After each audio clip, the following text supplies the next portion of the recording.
Hello everyone. I'm happy to welcome all of you here. So today we are going to speak about top ASO mistakes that even big brands make. I'm moderator, Elizaveta Komarova, and I'm happy to introduce you Ryan Kelley, ASO Expert, which also will tell you a little bit, not a little bit, a lot of ASO and mistakes. So yeah, that's it.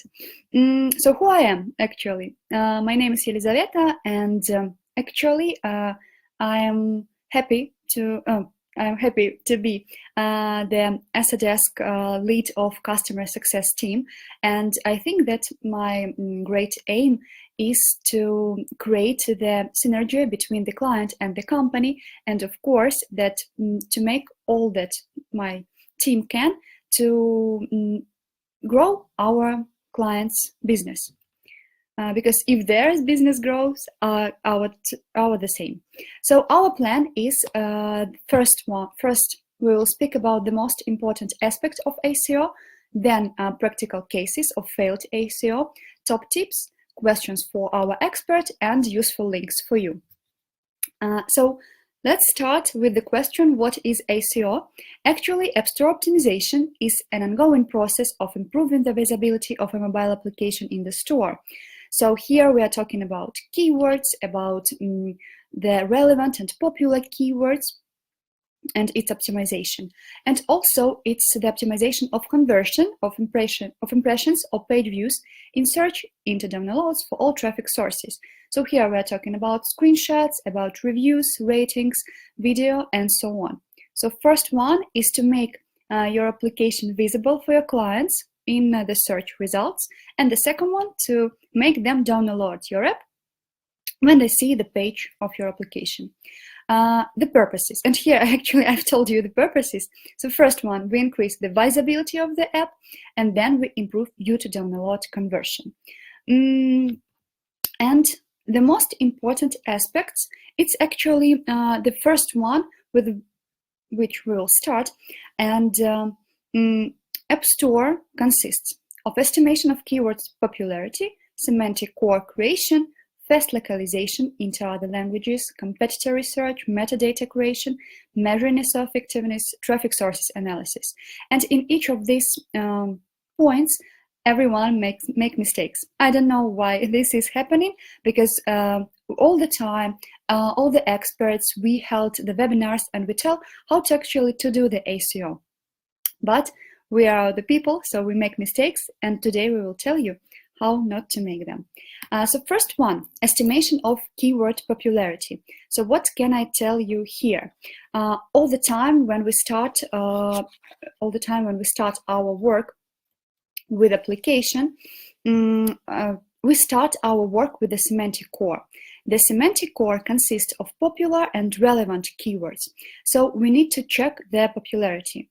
For example, we think that the keyword is popular just because we don't use any tool for to measure the effectiveness of the keywords.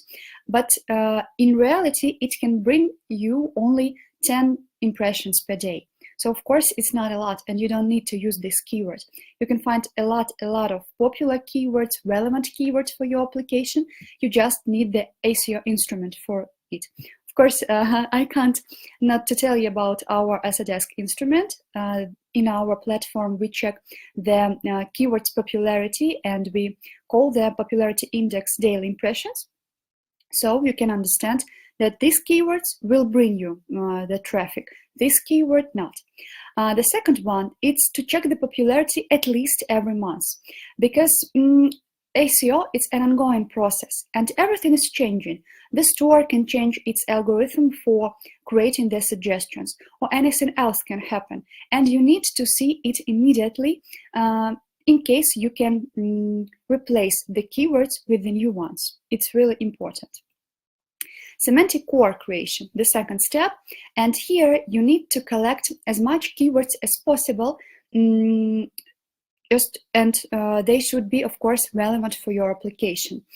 Check all the competitors, collect the ideas from your friends, colleagues, from yourself. Just try to create the really big semantic core. We tell that the great semantic core, it's about 500 to 5,000 of keywords. Of course, even if it is more, it's great. Just then evaluate the approximate number of installations of your application. For example, you have the new application. It is not released in the store, but you understand that you will bring the Facebook, for example, advertisement. Also, you will be featured by App Store, or you will create any other campaign, and your application will collect like 2K installations per day. Great, you can orient on 2K, 3K, 4, maybe 4K keywords, popularity of keywords, daily impressions. But if your application is quite new and you just want to have the organic traffic and try to work only with SEO at first, you need to be aimed, and you need to use only keywords with like maybe 500 users per day, maybe 300 users per day. It's also keywords, they are great, but it's better to be on first positions on the keywords with not high traffic, but just like middle traffic keywords or even low traffic keywords, but to be on first position, than to be on 50th or even 100th position, but with the keywords with 2,000, for example, users per day. So this is about carefully assess how many installations an application can attract per day. So the third one, fast localization into other languages. What I can tell you here. First one, right now the market is quite full. The App Store has a lot of applications, it's millions. And of course, your application can really be unique, but when you go to any region that you are not involved in, that you didn't work before, look at competitors. I'm sure that you will find the great app which has a lot of installs in this region, in any country, for example, and you will be able to understand that I need to use these keywords from this app, because maybe you didn't know the language. You can do it actually SEO if you didn't know the language. But for example, you didn't know, so you check the semantic core of your competitors, choose the best keywords from it, and use in your metadata, just like that. Of course, these keywords are competitive, but anyway, you can find the least competitive keywords, but from your competitors. Maybe they have like not the high positions on these keywords, but use them in their core. And take notes of any peculiarities from different countries. Each region has its own mentality. Because, for example, when we're talking about Asia region, you can see that a lot of applications, they have double name, like in English and Chinese, for example, or in Japanese. It's really like just working like that. Remember this. If your app, just use it. Just create the same for your title because it's working. Of course, all of us want to be perfect, want to be not like others, but we need to remember that the keys of success of such applications, they exist and they are working. That's why we need to use them. Competitors research, it's a little bit has the same aspects as localization. Just pay attention to the keys and do the same, but better. Because, for example, and of course, choose the most hard applications that you will need to compete with. Because, for example, if your application is in meditation sphere, try to analyze Calm. They are great, they're amazing. So just try to see what they're using, how they're doing their metadata, and just learn by your competitors. This is really simple, but don't forget about it. Metadata creation. So what I can tell you here. First one, we've got the semantic core already. Right now we need to select the most relevant keywords. We need to analyze that the search results are the same as we need. Because, for example, it's really one of my lovest example of keywords when we have the airplane. For example, our application is selling tickets on airplanes. And the keyword airplane, like 100% will be not relevant for our application, because on the just keyword airplane, we will have airplane simulators games. So if we sell air tickets, of course it's not relevant for us. So just check the search results. Are they relevant for your application or not? Also, when we do the metadata for our application, we need to understand that users, when they see the list of search results, they are choosing applications. That's why we need to choose such keywords which are highly relevant to us. So for example, if your application in fitness and it's connected to some kind of losing weight by walking, or losing weight and keeping health, maybe something like this, you are really aimed in how to say it, you are really aimed in a healthy atmosphere, not just like let's create muscles and other stuff. So choose keywords with the more interesting points here, just like that. And don't forget about, if we're talking about App Store or Google Play, title holds the most weight, followed by subtitles and then keywords. The same for Google Play, title holds the most weight, short description, and description a little bit less. And if we're talking about App Store, don't duplicate words, and if we're talking about Google Play, duplicate words, just like that, very simple. And then measuring ASO effectiveness. When you measure it, don't forget that ASO, first of all, are working with positions on new requests, and the changing of the positions, it's increasing actually for current requests. Then increase the growth of impressions, and then only increase of conversion from impressions to installs. Because sometimes when we're talking about measuring ASO, people think that you need to check the download, to check the installs, but it's not working like that. It's working like when you are, it's working like that. You need to first check the positions, then check the number of impressions, and after that the conversions, and only after that maybe installs. And traffic source analysis. Just analyze traffic sources in separate, because if we're talking about ASO, you need to analyze App Store search source analysis and traffic source, because sometimes you can analyze all at once. For example, App Store search, App Store browse, and others, and you see the whole like you see the results in whole, not in separate. If we're talking about ASO, please analyze the App Store search traffic source. And yep, it was about our ASO aspects. So right now, let's go to practical cases of failed ASO. I'm happy to give the floor to my colleague, ASO expert Ryan. And yep, we just like wait maybe a little bit. Right? Yeah. Hello. Hi. Happy to see you and hear. Well, thank you so much. Give the floor to me. Okay, thanks so much for having me. I really appreciate the opportunity. I love to talk about ASO. I've been involved with ASO since around 2012.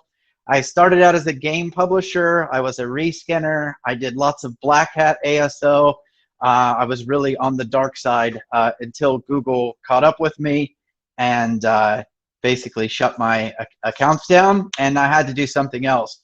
So I couldn't figure out what to do, and my friends kept asking me, hey, can you do this ASO stuff and help me with my apps? And I thought, well, yeah, sure. So I started helping friends, and then Amazon came along and said, hey, we heard that you can do this what was called at the time SEO for apps. And so I started doing SEO for apps, which turned into ASO. My agency was acquired. I consulted with lots of brands and startups, and worked for different agencies over the last few years. But now I'm a freelancer. I'm really passionate about helping people understand ASO and the ins and the outs, and really help with a lot of misinformation, because there is so much misinformation out there. and it can be very difficult to cut through a lot of that and understand, you know, what really works and what doesn't work. So just a small disclaimer here, because I think it's important. We're going to be talking about big companies, and even though you see screenshots of Facebook and Clubhouse and Calm and Roblox, I'm not talking about any of these apps. I can't disclose the exact apps that I'm talking about, but I will be telling you the stories of what happened to some of them and also some similar apps. So we're mainly going to focus on 3 apps. So there was a top 10 app, and believe it or not, they had their developers picking their keywords for them. So we'll talk a little bit about that. There was another app that was funded, hundreds of millions went into it. It's no longer around. It's completely gone. So they launched and it failed. And then we're talking about a popular health and fitness app, and they just had a lot of missed opportunities. So let's jump right in and let's talk about the first one. If you have any trouble hearing me, or there's a problem here, just put something in the messages here, because I have a internet connection unstable. It keeps doing that. So if I start to cut out, just let me know. So hopefully there's not any developers on the call that are going to get offended by this, but developers write code, and they do it very well, but they don't pick keywords. So this, I almost said the name of the app, this very, very popular app, which is a top 10 app and is still a top 10 app to this day.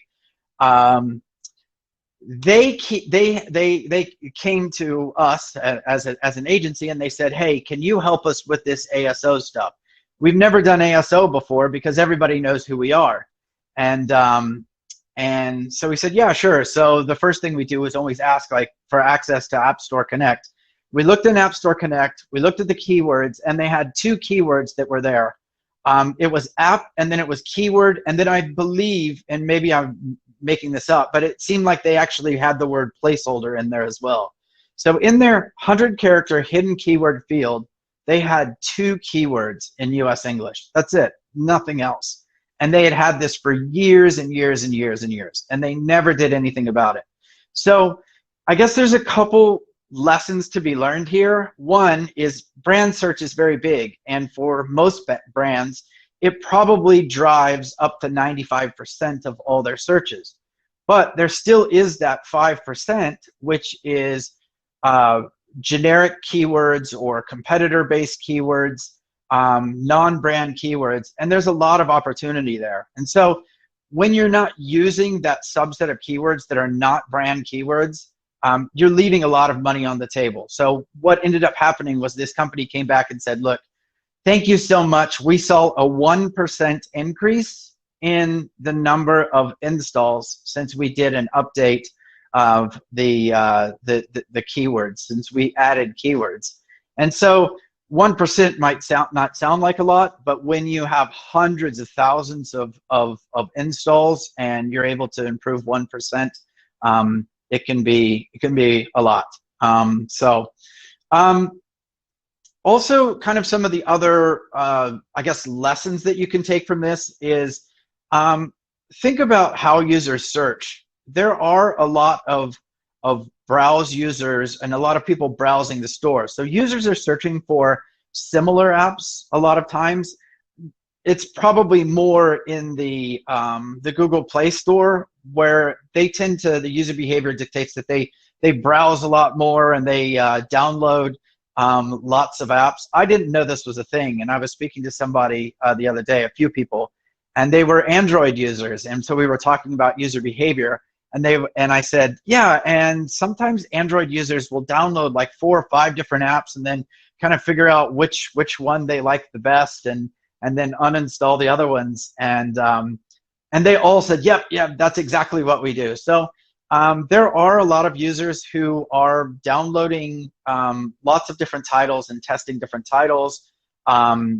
Apple's has editorials, so there's daily editorials. A lot of people Yeah. Uh-oh. Did it freeze? So a lot of people are looking at the editorials. There's also category charts. Apple's hidden away the category charts, so there's not as many people. And then there's feature-based keyword searches. So the takeaway from this is really make regular tweaks to your metadata. If you're a big company, don't only rely on brand search, but also work to develop your keywords and metadata that uses the features. And use what are your features. This is a common thing especially in very, very competitive categories. People will come to me and say, I don't know what keywords to use for my dating app. And I only say to them, the only keywords that you can use are your dating app keywords, because that's what your app does. Like, that's the function of your app. Yeah, but they're too competitive. Well, that's actually just, that's the store that we live in nowadays. It's a very competitive place. If you decide to build a dating app in this day and age, like, that's a pretty big gamble, because keywords are like, they used to be the golden nuggets. Back in the day when I started with App Store optimization, we would take a notebook, or I would take a notebook, and I would write down the keywords. And these were the keywords that I knew that people were searching for. Also, back then, we had 255 characters in the title. So you could just do like keywords, keywords, keywords. And we did lots of casino apps. So it was like 777, instant coins, win big, you know, blah, blah, blah, blah, and just keyword stuffing.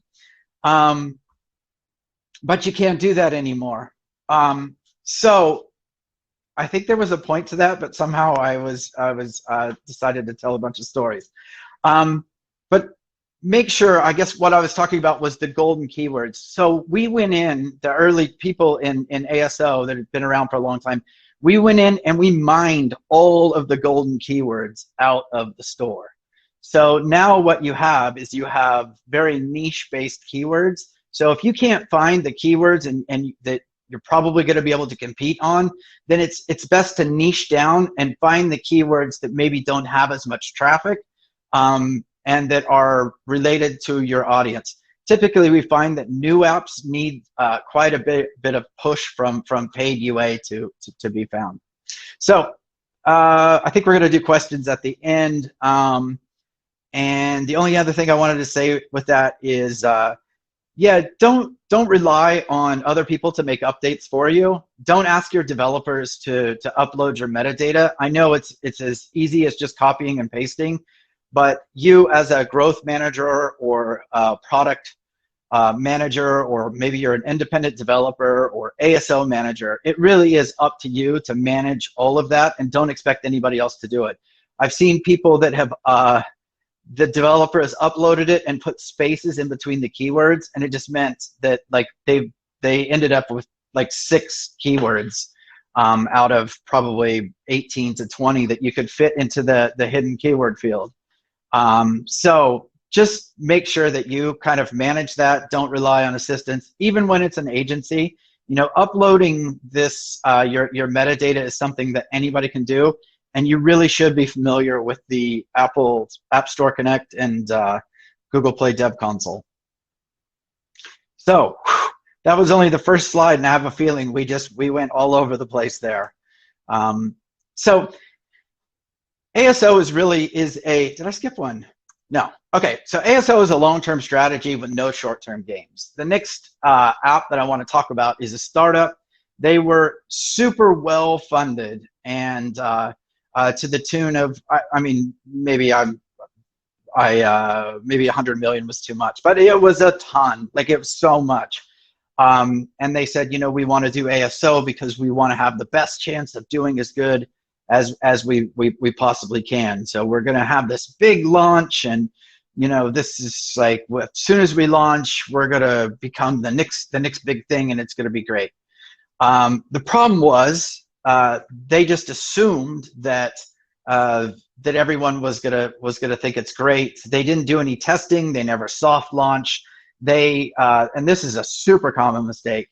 Before building an app, so in case you're deciding to build a new app, do keyword research first. If there's no keywords, it doesn't matter what you build, because if you can't compete for those keywords, then the best dating app, sorry to pick on dating apps today, but the best dating app in the world is not going to be able to get a single user. Partly because user behavior has changed. Nobody's looking for another dating app. I mean, it's done. Nobody's looking for a lot of apps, but we just keep pushing these apps in there, and mine's better, it's designed better. So always remember that doing ASO is probably what you should be doing right from the start, and seeing if there are keywords, and also seeing what the keyword volume is. ASO is a very long-term strategy.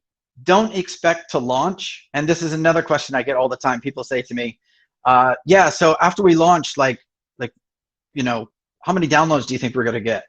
And I always say, don't expect anything, because when you launch in the store, even though you get a 7-day kind of push where you have a little bit more visibility, that's just Apple's way of just kind of merchandising you. It kind of helps.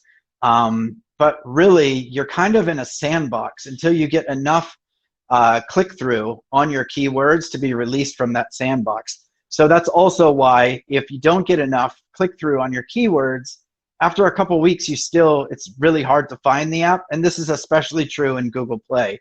But part of this is due to a new app needs to be crawled, and the metadata needs to be indexed. Apple takes a couple weeks to do that, and Google Play takes even longer. So if you're not seeing your app for certain keywords, that could be like 4 to 6 weeks of time. So I'm just going to go ahead and answer some of these questions. So with regards to repeating the keywords, should we use in the full description? There's really bad information that still floats around. The rule of thumb used to be 5 keywords 5 times. But anymore, it's changed. It's no longer the same. As a matter of fact, Google has made it very, very, very, very difficult to rely on keywords alone in order to be indexed. There's also the problem of there's so many apps that are all targeting the same keywords. So I take a different approach. I go for the keywords which are relevant to the app. So let's take the dating app example. So if you have a dating app, there's a very good chance that you have a dating app for, I don't know, is there a dating app for dog lovers, people who like dogs? So you want to meet somebody else who also likes dogs. And so what you're going to do is you're going to develop the keywords around that niche audience, and speak to your users and figure out what they're actually looking for. It's tempting to try and do like, just go right in and just go like dating app, but you don't do that. You have to have like the long tail. So dating app for dog lovers, dating, and you need to go in and change the keywords around so that they're exact match. Because Apple does a very good job of taking keywords from the title, the subtitle, and the hidden keyword field, and then mixing them all around, and then figuring out, okay, what's getting clicked through here, what's getting clicked through there. Google is completely different, and they do a horrible job of mixing the keywords together. That's why if you ever get a full list from ASOdesk of all of your keywords, you'll see that there's a lot of keywords, and you think, well, that doesn't make any sense. Because Google uses more of a kind of keyword clusters. I've heard it called a matrix before. And it's more related to keywords and similar terms. So even though you might not be targeting certain keywords, you might be indexing certain keywords. So that was the really long answer to pay attention to the keyword density, and definitely make sure, again, like I use ASOdesk for checking the keyword density. One thing that I always do, and this is a like super tip that I discovered. So if I'm working with a dating app, I'll take like 5 dating apps, like their description of apps that are sort of similar. I'm not talking like the big apps. I'm talking apps that are kind of around the same size. So I always look at it like if I can figure out how much they're kind of spending on marketing, or how big is their team size, if it's, less than 5, that's your competitor. Bumble and Tinder, like, that's not your competitor, because people are looking for those brands. They're not looking for a smaller app which is more niche. So what I'll do is I'll take these like 5 to 10 descriptions, I'll enter them in. ASOdesk has a free tool which gives you the keyword density of the description, and then I'll look at the keyword density, because the thing about Google Play is you have everything laid out for you.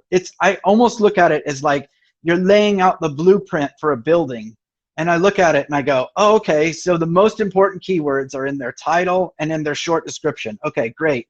So now I've got my competitors, I know exactly what their keywords are, because they're not going to use their worst keywords in their title and their short description.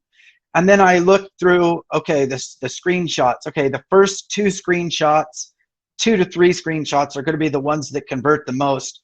So what's their call to action? Like, what keywords? Okay, so it looks like they're repeating the keywords from the title or the short description in the screenshot. So that must mean, okay, these keywords, this is what they're using, because chances are they've probably done a lot of tests. So, okay, that's going to be good to use. So I'll make note of that.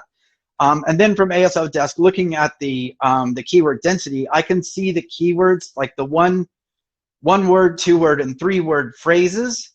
And then I'll make note of all of those, and then I can look it up and see like what's the traffic volume for there, and that's how I build it. But I don't only concentrate on 5 keywords. I probably have like 10 seed keywords, and from those seed keywords, I'm looking to see how many phrases do each one of those seed keywords build. So instead of just repeating keywords, I'm repeating the seed keywords, but I'm repeating it in different phrases. So hopefully that helps. So I'm gonna just jump back into this, and then we can jump back over and answer a few more questions. So just to recap, really, a new app is going to take months of testing. So don't try and contact a marketing guru to help you to launch and expect that the world is going to stop and you're going to be on the front page of the paper, and all of these things are going to happen. In reality, it's going to take a long time for a new app to be indexed. I find that a new app really takes about 2 to 3 years, and I know everyone's cringing at this, but 2 to 3 years before it really starts to gain some traction. Before that, like the first year, all you're doing is just iterating on product. You're speaking to your users. You're figuring out what they really want, because after you launch, it's no longer your product after you launch. It's the user's product. You're solving their problems. So that's why I think that first year you're figuring out which of your marketing channels are going to work best for you. You're figuring out what are the best keywords, metadata, testing your creative. So there's so many things to do the first year, and almost nobody gets it right. So great if you are to have a lot of success in that first year. There are outliers, and that's wonderful. But I think in reality, ASO is a very long-term strategy. ASO is part of, like, from before you ever write a line of code, then you should be doing ASO, and you should also be setting realistic expectations. So if you can get some competitive analysis intelligence, so I always go, and this is another thing, like a secret. So people come to me and say, one is the thing about competitors. Oh, who are your competitors? Oh, it's Tinder. I'm like, man, you must have a huge company, because Tinder has 300 people. They have 100 million in funding. So you like you're the same? And they're always like, oh no, I mean, like, we have like the same features. So to me, that's not really a competitor. The other thing that people say is, yeah, I just don't understand. My competitor gets like so many thousand downloads. Like, do they really? And so when you go and look at the end of the Google Play description, you can see approximately how many downloads. And there's a lot of people that are very surprised at usually how little downloads and You know, they think, wow, I thought dating apps for dog lovers was like really popular, and then they look at the competitors and it's like 10,000 lifetime downloads or something, you know. So that's also another indication, something you should be looking at right from the start when you're trying to decide either to build an app, or if you have an app and you think, I've done this, I've done this, I've done this, I've done this, and I can't do anything more. I'm telling you right now, there's not a guru that you can hire in the world. There's not a blog post that you can read. There's no amount of money that you can spend on marketing that is going to help a product that just doesn't have a market that's interested. You know, I always talk about meditation apps, and people that have meditation apps, everybody has their own meditation apps. They're not changing. They're not moving over to an app that nobody's ever heard of. So that's just the kind of the hard part of the industry that we're in. I know that makes people really angry. So let's jump over to a question. My customers want me to know how many downloads you can gain in 1 month for my app or game. What should I answer to them? Well, how much are you spending on paid user acquisition? The only way to really know how many downloads you're going to get is to incentivize users to download the app. So if somebody says, I want a million downloads, awesome. It's going to cost you $1 million at $1 per download. That is the only way. You know, you can predict a lot of things, but you cannot predict user behavior. You cannot predict. It's sort of like there are some things. I'm trying to think of a good analogy, but if you think of the stores as a store, I mean, that's what they are. And you don't go to the grocery store every single day. You go to the grocery store when you need something. And users don't go to the App Store or the Google Play Store every single day. As a matter of fact, they go less and less and less. People are downloading fewer and fewer apps. So if somebody asks you, how many downloads am I going to get? Well, you can either go to a competitive intelligence tool, and or actually you can use ASOdesk because they have download estimates. And you could look at that. You could look at similar apps, and you could kind of see. But the one piece of information that you're always probably missing is, unless you use like a competitive intelligence tool, well, it's a market intelligence tool. The problem with those is they're just so expensive. But I always like to compare apples to apples. So if somebody says, how many downloads am I going to get? I know that I can look up the downloads, but I also always look up and see, for instance, like how many keywords are they bidding on? I was just looking at an app today. They're bidding on 22,000 keywords in Apple search ads. Unbelievable. Like, can you imagine how much that actually costs them every single day to bid on that many keywords? So when you're looking at like an apples to apples comparison, to figure that out, make sure that you kind of understand what they're doing in terms of on budget on paid UA. The other thing to look at is a lot of great apps have really horrible websites. And if you think about it, everybody's on web, everybody's on social, nobody's going to the store. So when you think about user acquisition, that's happening, all of that awareness is happening outside of the store. You know, ASO, and this, people may disagree with me, but ASO is a really poor user acquisition strategy. It's a great strategy for converting users and for making sure that they're not leaking out of the funnel. But when you're doing ASO, you're literally sitting back in your couch and you're waiting for users to come to the store. And for most people, that's not enough. You got to go out and bring users to the store, and then your ASO works, where you're converting those users. So if there's any more questions, just throw them in there. I hope that I'm still online and I'm not just talking to myself. I have a feeling I got scared earlier that I was actually not online. So I think this next one is pretty important. I've talked a lot about leaving money on the table, but look, here's something that people don't really understand. Your App Store descriptions are internally indexed for Apple search ads purposes. Your Google Play description is indexed for search and for search terms and for Google AC. So if you have a description and you just put some fancy marketing in there and about how wonderful you are and all the awards that you won, kind of, it's like, it's not a complete waste, but only 2% of people in the App Store will go click on the More button to go past the first 251-ish sort of characters, and 3% in the Google Play Store. So what that means is your flowery language and this marketing text is not helping you at all. So you need to support the keywords that you're using in the description in the App Store and the Google Play Store. You need to write the description as some people disagree, but almost like a robot, where you know, don't use lots of adjectives. It's really, it's a waste. You know, because the purpose of that description is really to index more of your keywords.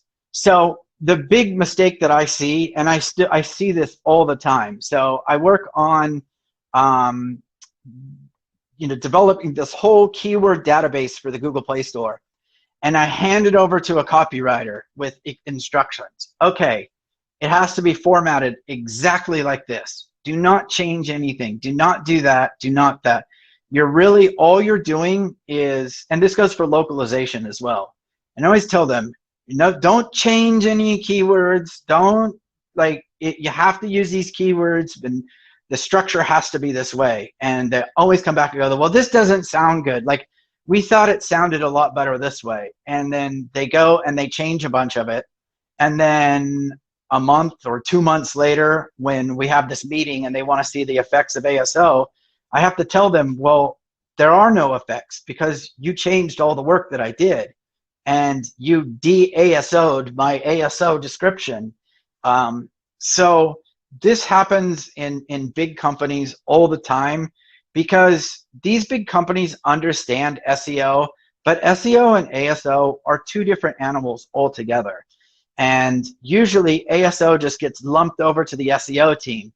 So the SEO team is like, awesome, and they go online and they search, you know, use the Google Keyword Planner and, you know, some things. They come up with some keywords and they just assume that, like, well, web is mobile, it must be the same. Just throw them in there, and then they just don't have any luck. And then brands sort of say, well, ASO didn't work, so we'll just keep throwing, you know, more and more budget at it. And if we just spend more, they're getting more users, but they could be, like, doing a lot better and getting more of the sort of organic users who are either looking for their brand or looking for features.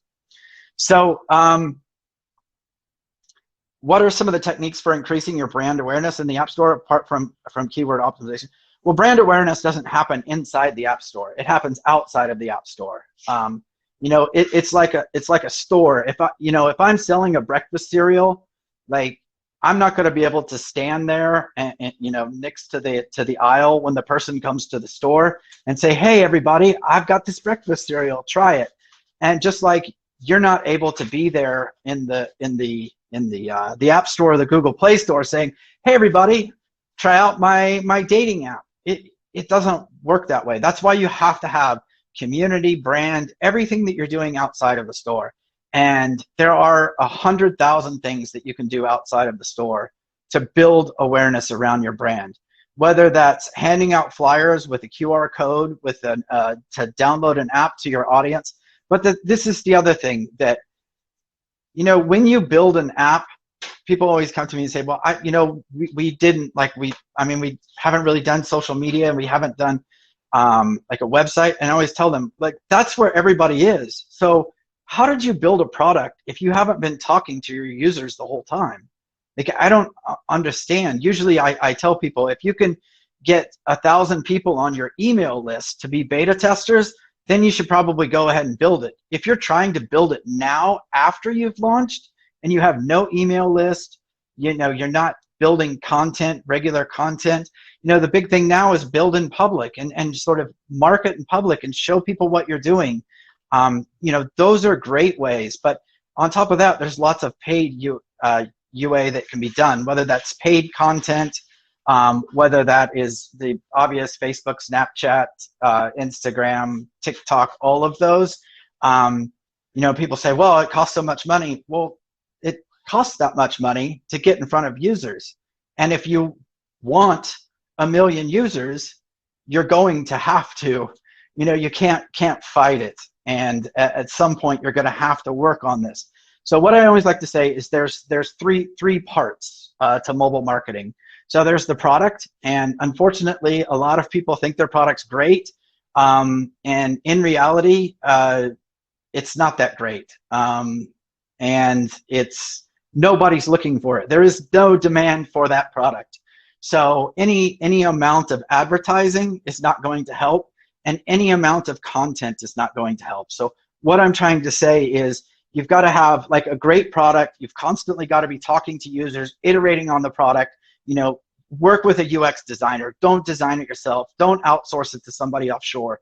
You know, you have to be using the best people if you want to compete.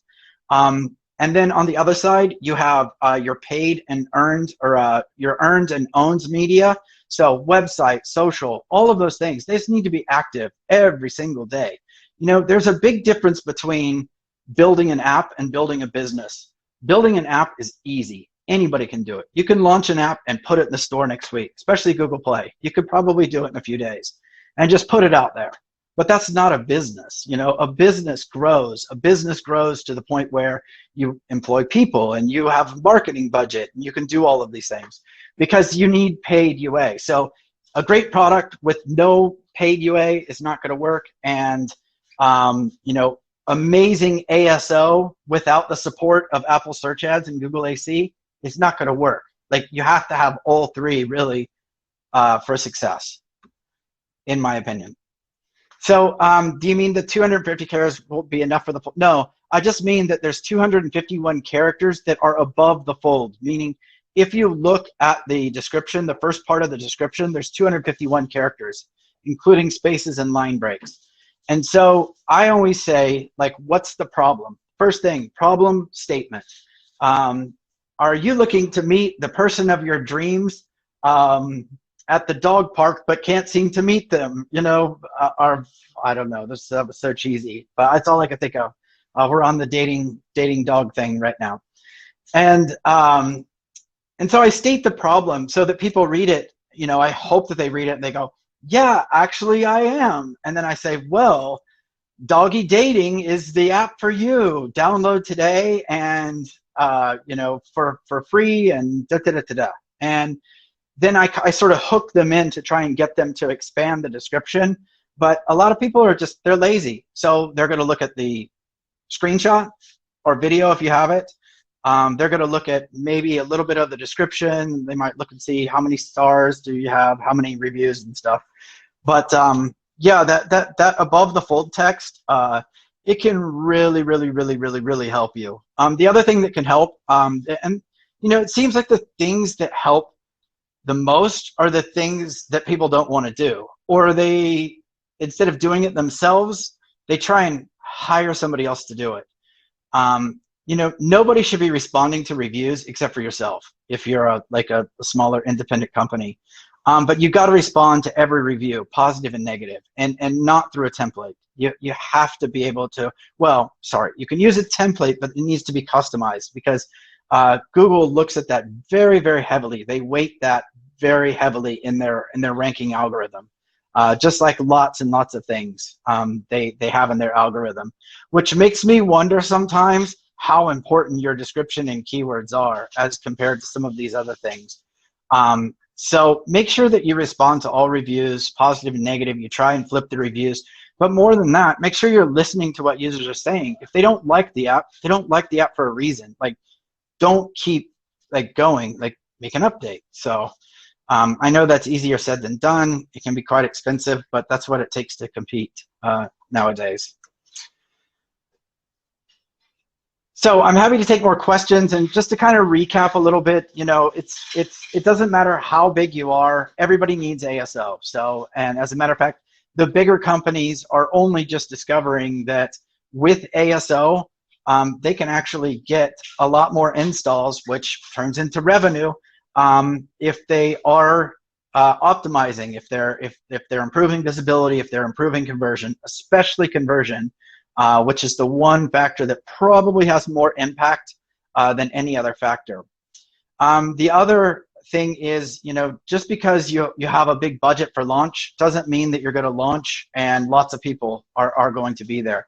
You know, build your community, build your website, help users, listen to what they have to say. They're going to inform the product. You're going to have super fans, work with those super fans.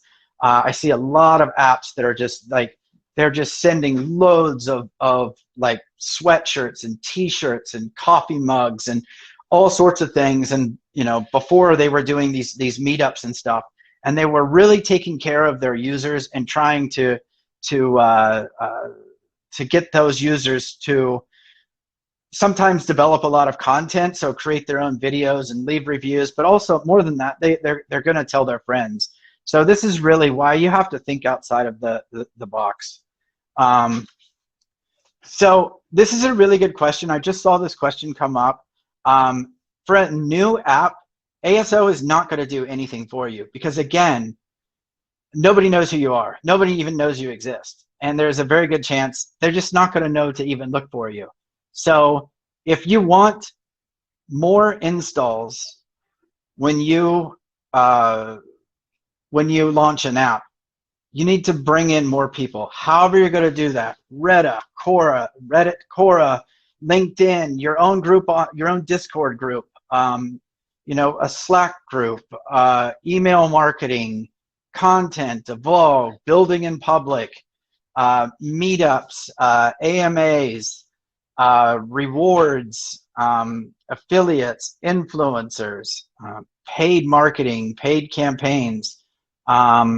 Yeah, all of those things. You have to have something to kind of get the wheels turning, and the paid advertising is really the lubricant that gets the wheel going. And without it, there's very little chance that you're going to be able to get going, because just you're literally throwing a pebble into the ocean and then looking for a wave. It's not going to happen. It takes time.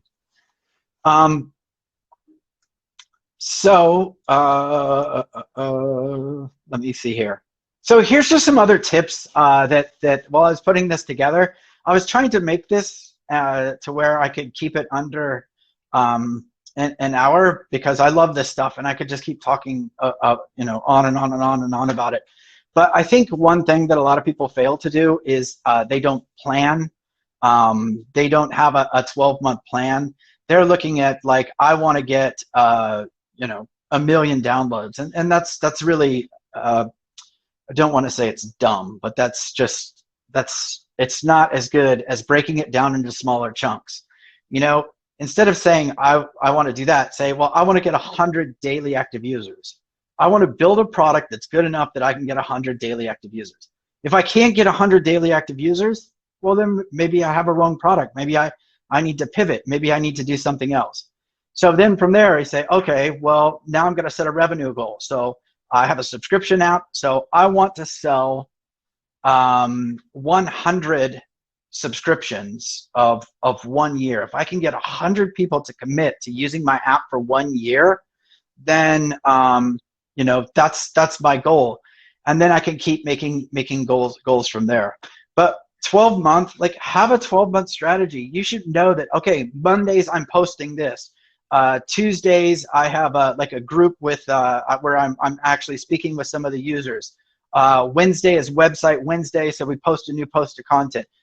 Friday I always post like an update video, and Thursday I go maybe answer questions, or maybe I'm reaching out to influencers. You know, it's like every single day you have to be doing something to get more users. You can't sit back and wait for users to come to you. You have to go out and get them. Again, because fewer and fewer people are going to the store, and they're definitely not going to the store every day.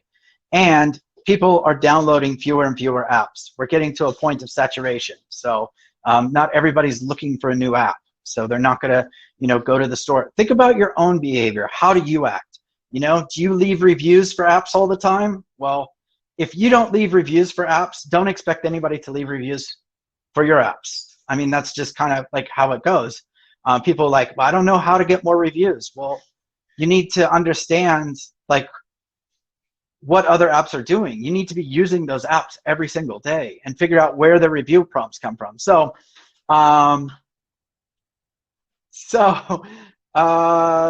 benchmarks. I think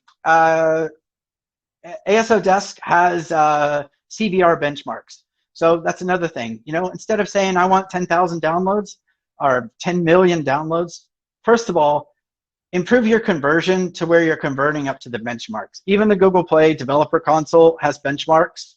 And the other thing is learn. Like, don't go online and look for gurus and look for magic answers and mine for these golden keywords, deep in the minds that maybe thousands and thousands of ASO people have just somehow missed, because the keyword mine has been mined out. And so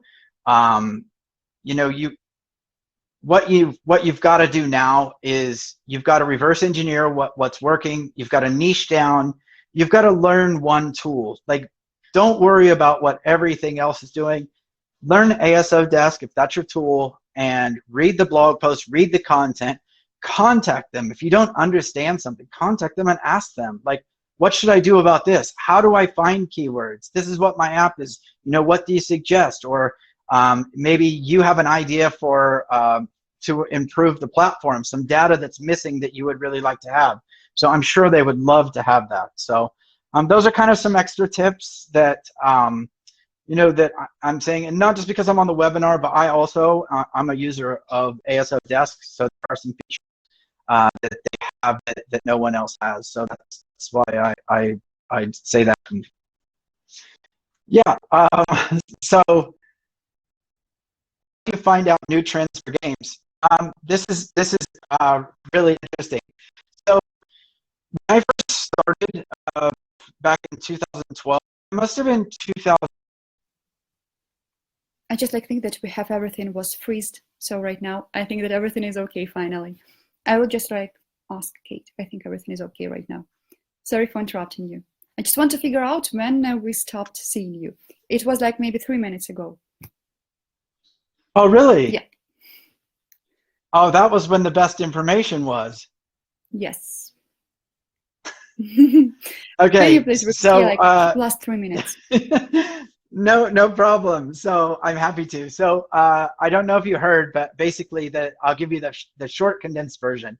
I made a living out of choosing themes for games, even though I was not a gamer and I hated games. And I did pretty well for myself.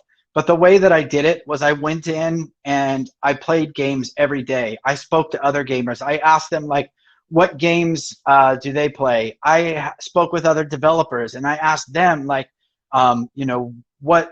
where do you see some opportunities? And I also paid attention to like what movies were coming out. So like what themes were becoming more popular and what types of just I guess kind of more themes than anything. But I was trying to think of a tool that I used before that used to show you what the biggest gainers were. So you could see like if a game all of a sudden was becoming really popular and it was moving up in the category charts. I can't think of where to find that anymore, but I'm sure there's lots of places to find it, and I'm sure ASOdesk can probably tell you. But so we used to look at that, but the problem with doing that is a game takes a long time. So when you have a trend, sometimes you have to guess what the trends are going to be.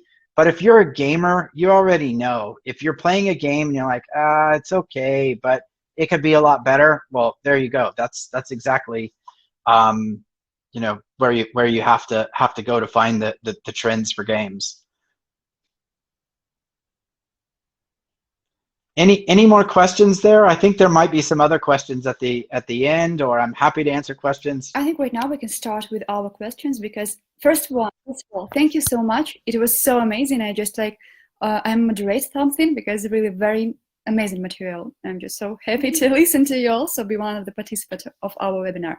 So yeah, we have a couple of questions for you. If you don't mind, first question is, which store seems the easiest for you to make mistakes when it comes to the ASO? Google Play or App Store?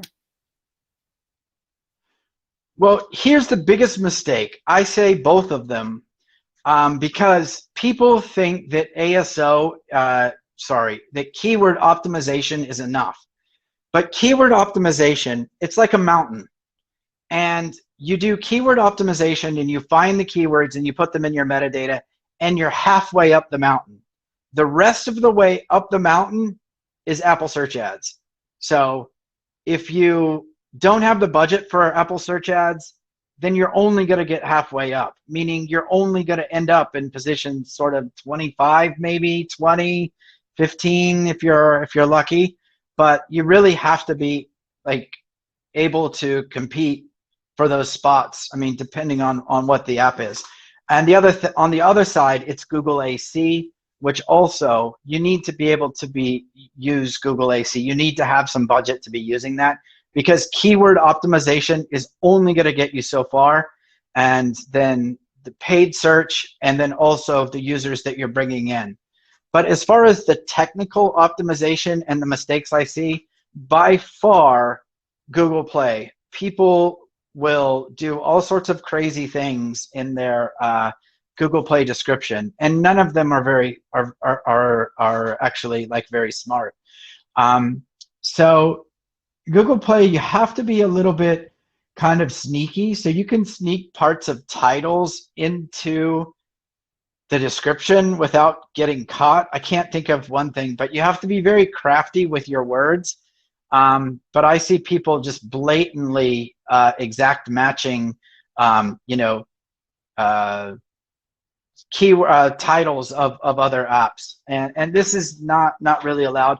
I also see people that put like keywords and then hyphen and then actually put the keywords at the end of the description.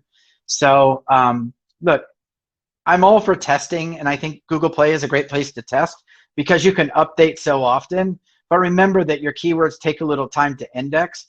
But I started doing this thing now where I put a paragraph at the end, usually like 3 sentences, and I test keywords in that paragraph. So I put keywords that are sort of loosely related to the app, but not necessarily like what I'm targeting, because I just want to see if Google crawls the description. Maybe they crawl the description from the top to the bottom and keywords at the end don't get indexed. But maybe they do it the other way around. And see, the thing is, I'm always trying to think of not ways to cheat the system and not ways to trick anybody or to do something that's black hat. I'm just always thinking of ways that I can use what I already have to test. And if I can figure out this technique that no one else knows and it works, it gives me an advantage over everyone else doing sort of ASO. So I would say whatever you do, like test.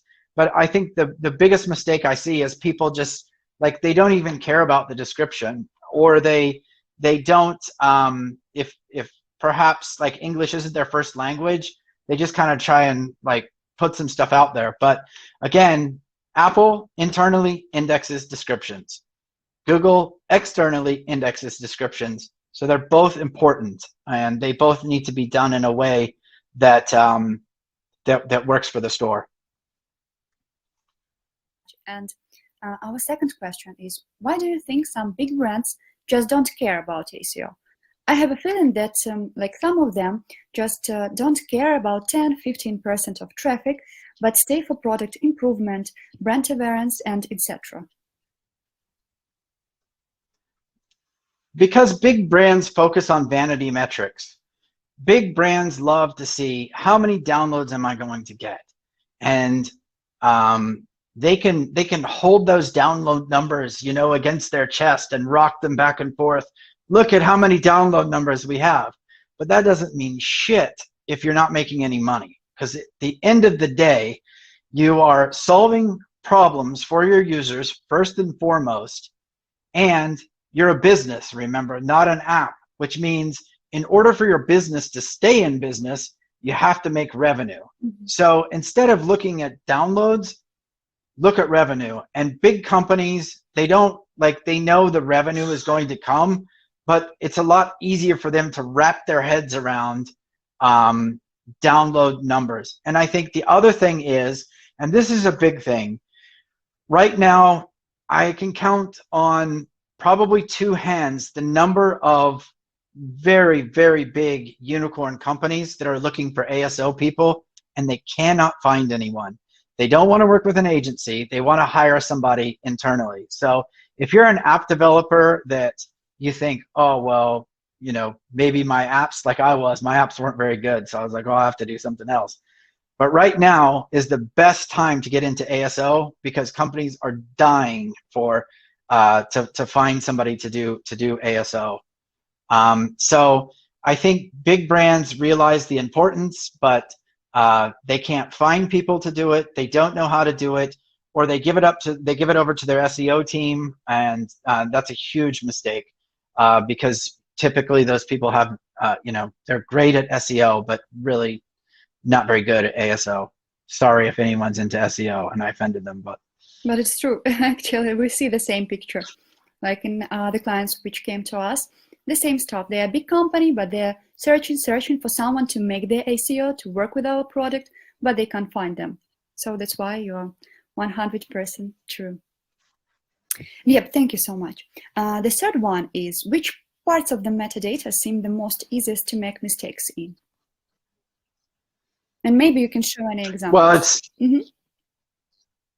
yeah, it's just the descriptions. You know, I'll give you a good example of this. If you go to Clubhouse right now and you see they have one screenshot and they have I don't think they have a subtitle. I know they have a title. They only just added a descriptor to the end of the title, and then their description I think is like 2 paragraphs or like 5 sentences or something like that. So that's a perfect example of a big brand, or not a big brand, an app that's gone viral, who is relying on their virality. You see this a lot with big brands where they just rely on their brand, but they don't realize how much they're leaving on the table.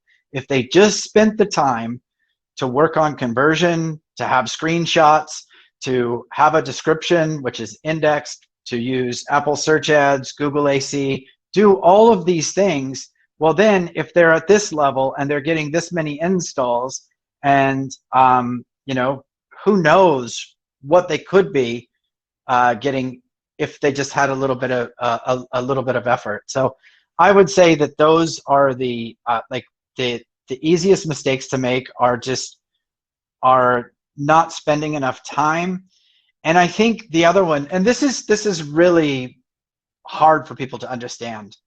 I always say with ASO, like, don't overthink it, because when you overthink and you try and overthink it too much, and you try and find these keywords and you spend days and days and days looking at keywords and then removing those keywords and then going back over here to those keywords, it's like, you don't need to do that. So let's just take the App Store. The App Store, you have on average 23 keywords. And if you count the brand keywords that you're using in the title and the subtitle, then you're talking about maybe the hidden keyword field has 16 keywords. From those 16 keywords, maybe you're using like 3 competitors, 4 competitors. That means you're really dealing with like 10 keywords, but in reality, you're probably not going to change those keywords because your brand, like your functions of your app are the functions of your app. It can't be anything else. You have a dating app for dogs, doesn't mean like you're suddenly, you know, going to be Clubhouse. Like you're not, like, that's what it is. So when you think about keywords and keyword optimization, like, don't think of it as, you know, this like impossible long task.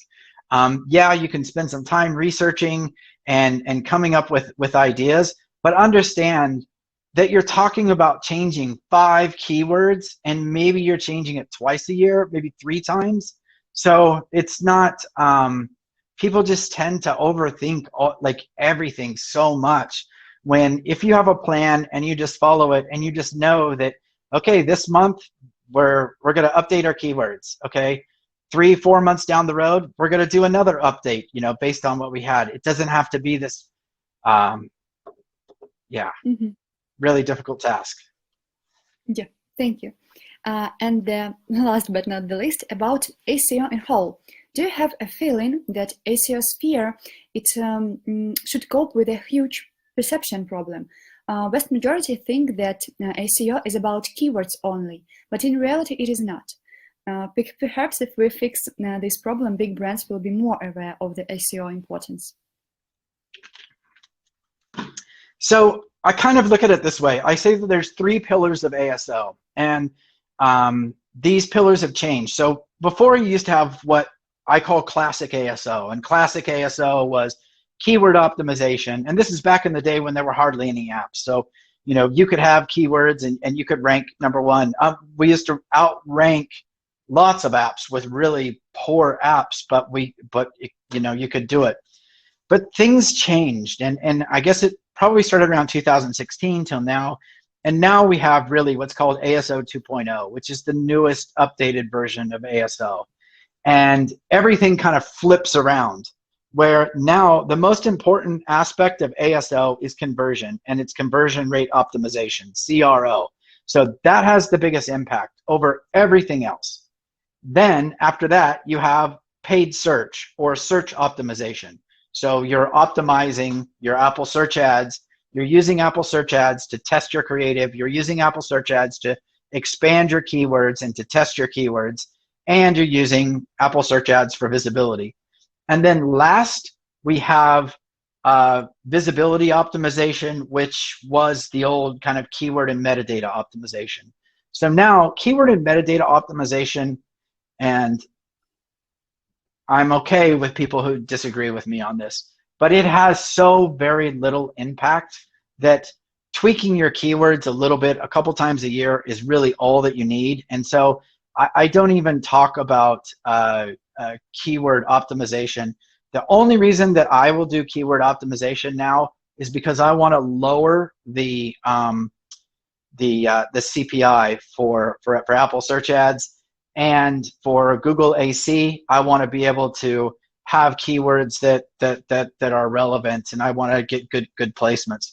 So really, that's what I'm doing, because again, like 95% on average of searches are going to be brand searches. Users already know if they want Robinhood, they already know that they're going to download Robinhood. They're not going to go to the store and download another app, because that's the brand that they're looking for. And so think about your own behavior and just how you behave. You know, do you go to the store every day and search for apps, or does somebody tell you about an app, or do you see an ad, or do you read something and then you're like, oh, cool, okay, and then you go to the store? So yeah, I just think that keywords is people are still reading off of that classic ASO playbook, and they just they haven't gone past it. They don't really understand like the new ASO. Yep. Thank you so much. And we have a question from the audience. How can ASO specialist prove his or her skills on interview, and what questions would you ask on interview? Like, let's mention. So what I always do is, you know, how do I put this? There's a lot of things that we can learn. Even though we talked about SEO and ASO being different, there's a lot that we can learn from the SEO world. It's much more mature. They've been around a long time. There's lots of people in the SEO world making a lot of money. I mean, there are people that you know, go to college and go to university and come out and they're like SEO, digital marketing. You know, it really is a profession. And I think that ASO will get there. So if you're wondering for questions about an interview, like, I would go look at SEO and see like maybe questions for SEO interviews. If you're wondering how much you should get paid, well, just go and look like, what does an SEO person make at a company? If you're want to know what I would do is I actually, this is so, I can't say the name of the company probably, but somebody sent me this thing and it was a test and it was an ASO test. And it was so long, like I couldn't believe it. They were like, and so this happens, and then what are you going to do about this? And partway through this, I just said, oh, this is so ridiculous. Like, there's nobody that can answer this because you would have to have so much like speculation. And I think what this company was trying to do, by the way, this is a unicorn, over $1 billion company. I think they were trying to get as much information from people to kind of piece it together. I mean, I don't know what it is, but I always have people just do a case study, because the number one skill for any ASO professional is PowerPoint, or the ability to pull together like a CSV file and put it into an Excel file and then read the data and be able to put that into a slide deck. So I would always ask somebody, pick your favorite app, and then I want you to do an ASO audit of that app.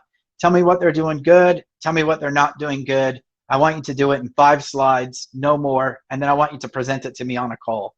And that pretty much ticks every box of everything. The only other thing is I would probably ask somebody to run me through like ASOdesk, like do a screen share, and I want you to show me where you would find, how you would localize keywords using ASOdesk. So I would want somebody who had some knowledge of how to use one platform, not every platform, it doesn't really matter which platform it is, but just so I know that they understand the process, like where to look to find these answers. And then I would probably just throw some like really difficult to answer questions in the hopes that they would say, well, that data is not available. Like, you know, how many downloads does it take to get to, you know, number 3, and then how much revenue is that going to bring? You know, stuff like that. Thank you. Great. And one more. What tools do you use to test App Store preview screens? Example, you made several variants and would like to analyze which one will bring you, like A/B testing, yeah? Yeah, you know, there's like I have my own system, which is I use Airtable, and that Airtable updates a Figma file. So it's a plugin from Airtable to Figma, and I do all of the screenshots there. And then I've used user testing platforms before and sort of asked people that way. That's not great. I've used all of like the really big companies, the StoreMaven and Splitmetrics and others. Now there's some really affordable ones like Geek Lab and ASO Giraffe. And they're super affordable, but now like you can't really use the Facebook traffic. And the problem with testing that way is that you're more testing your ads. You're not really testing the experience of the store. So the way that I do it now is I develop a backlog of screenshots using that method. So in Airtable, you can update anything in Figma using Airtable, and then I create like a hypothesis, and I say, okay, well, I think that by doing this, that the conversion's going to increase. And then I just go over to Google Experiments. I do Google Experiments, just use that, run a 7-day test. I figure out, you know, what the winners are. I'm usually, you know, you're testing 2 screenshots. I might do a month worth of test, 30% of traffic, depending on how much traffic you have. And then I'll oftentimes take the winners over to Apple Search Ads, and I will do, you know, there's not really testing there. It's more kind of live testing. And then I figure out, you know, what works there. And then after I'm done, I just keep going until I can get to the point where my conversion is very good, and anything that I do is not actually making an improvement. And once I get to that point, it's like tweaking keywords. I just do it every like once per quarter, and it's usually only seasonal.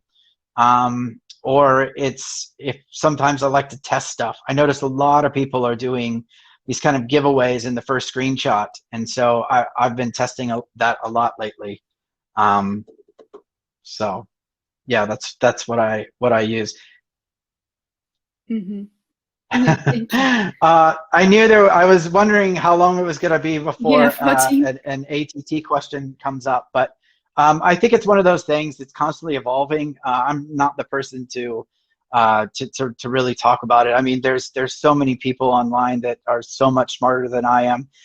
So anytime I talk about it, I think that it's sort of spreading fear and uncertainty and doubt. Eric Seifert, Mobile Dev Memo, that seems to be the single source of truth that everyone's using. You could read the blogs from Adjust, from Branch, from Apps Flyer. They're all talking about it. You know, on Twitter, everyone follows the same people. And I think it's one of these things where you're just going to have to accept it and trying to plan for it. I see everybody testing pre-prompt screens. That's super easy. I bet that's the way that it's going to go.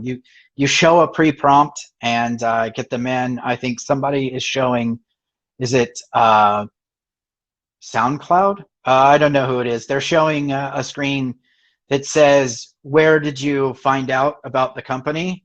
So they're trying to figure out where users are actually coming from to be able to attribute them. So there's going to be people that try workarounds. There's got to be workarounds, but I think ATT is here to stay, and we just have to really deal with it. I think the impact on store ads it's just going to be super expensive. Everybody's already moving their budget to away from Facebook and Instagram to Apple search ads for iOS apps. It just means that things are going to get really expensive, and unfortunately, I think that the divide between the app poverty line and the apps that are, you know, large and growing businesses is going to become, that gap is going to become bigger and bigger and bigger, unfortunately. Yep. So thank you. I think oh yeah, one more. Localization, where to start? It's a part of ASO.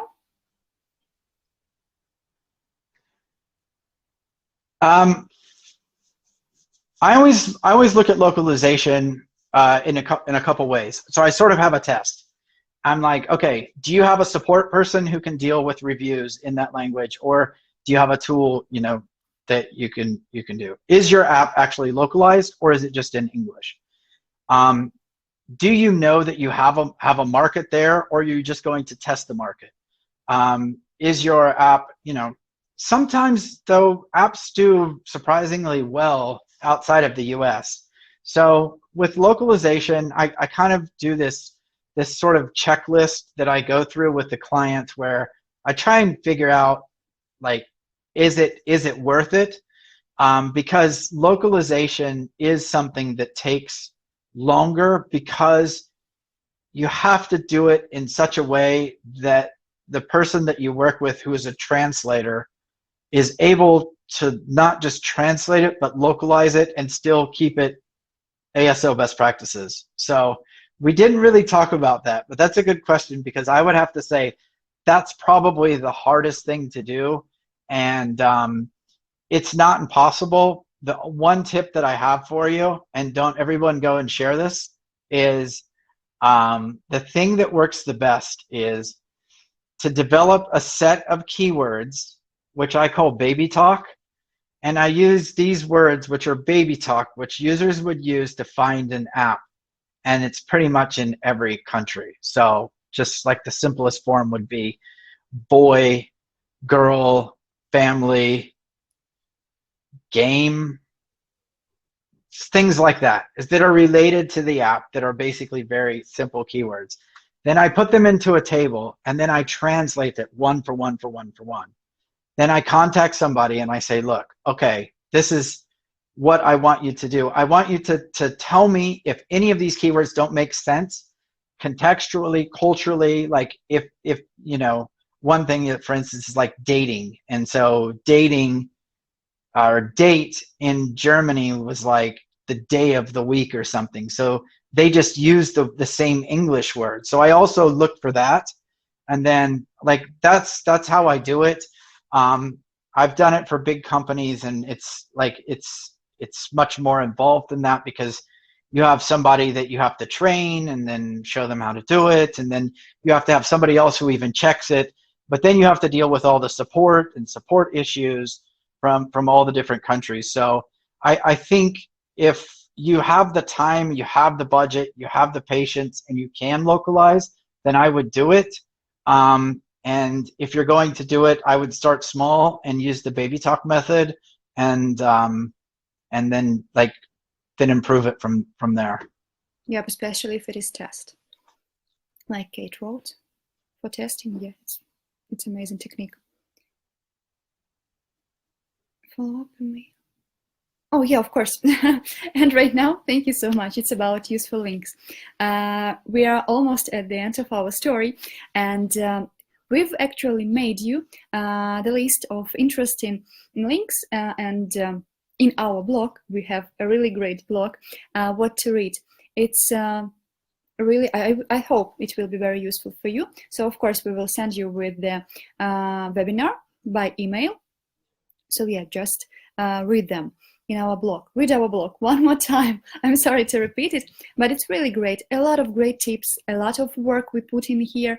So just read it, just learn more, and you will have more results. I think it's working like that. Of course, subscribe to our YouTube channel. We have a lot of webinars, lectures, and other useful videos. Also, how to work with our platform and how to work with ASO, search ads, and so on. So yeah, just follow us on the YouTube. And join ASOdesk Slack community. We discuss a lot of stuff there. You can ask us questions and we will answer them. We are trying to develop our expert community so everyone can know everything about ASOdesk. And yeah, we are done here. If you have any questions, here is our emails and social media links. Ryan, thank you so much one more time. If everyone wants, come here in ASOdesk, and we will try to help you to get your app more installs. And yeah, and show you how to work with ASOdesk also. So thank you so much. Thanks everyone for being here. Ooh, I'm a little bit tired. And it was interesting and amazing.